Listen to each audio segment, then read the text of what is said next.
Parker. I am a storyteller here with Intertwined. I found out about it through a listserv, and I have been interested in storytelling for a while. I write some poetry and some other stuff.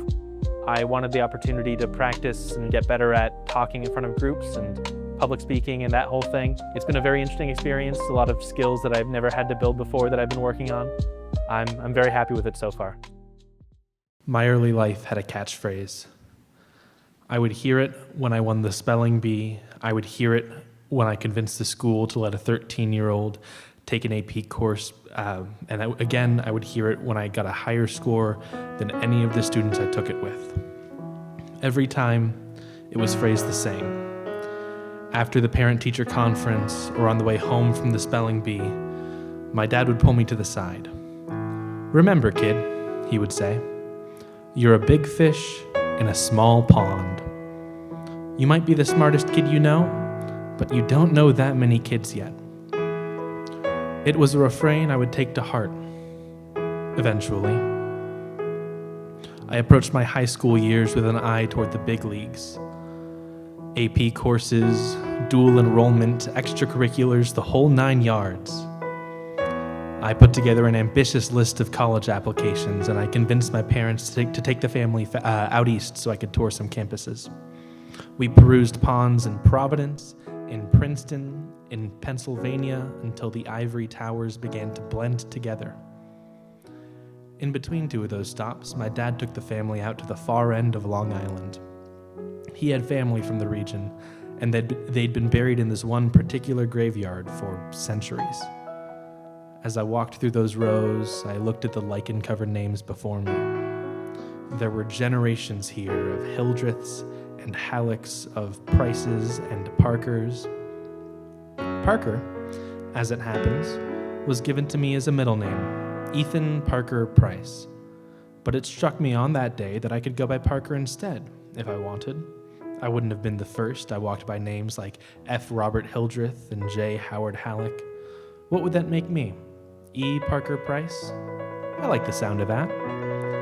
I decided to start by putting Parker as my name on college applications, and that meant that the very first thing that Parker ever accomplished was collecting a dozen rejection letters. Apparently, I wasn't a big enough fish for any of those ponds, except for a few state schools. Disheartened, I accepted an offer to study mathematics at Oregon State University. My departure for Corvallis coincided with the quarantine years of the early pandemic. In fear of loneliness, I brought a pet betta fish with me, and I named him Halleck. Halleck came with me to the dorms, and he sat in the corner in his aquarium while I introduced myself as Parker for the first time. He watched as I sat alone in that room while my neighbor Jake laughed with his friends. He watched as dirty dishes and discarded food wrappers began to pile up. One day, he stopped watching.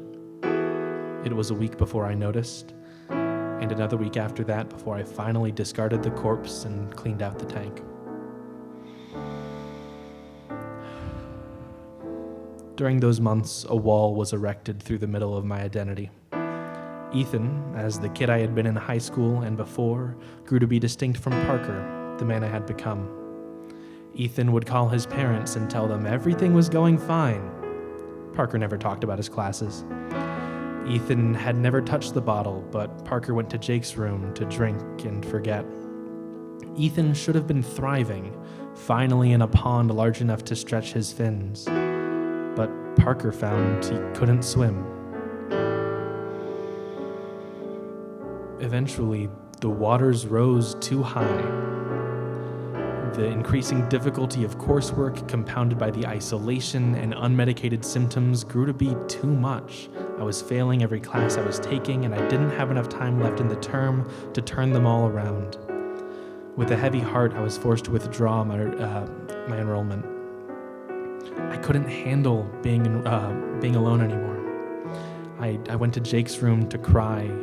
He asked what was wrong, and I told him that Ethan had drowned. I immediately felt so foolish. What kind of melodramatic nonsense was that?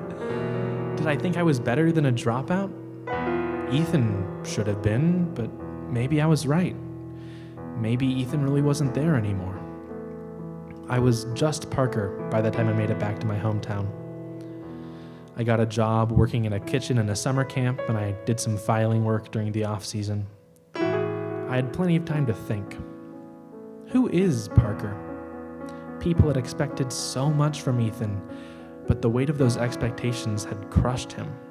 Parker, having failed, was free. But what did that mean? Eventually, I reverse engineered a 5-year plan. I settled on museology as a career, not because I thought it was expected of me, but because I thought I would enjoy it. That road led me back into academia. I got an associate's degree at my local community college, and then I transferred here to the U of O. I might not be the biggest fish on campus, but I'm swimming pretty well these days, and the water's quite pleasant.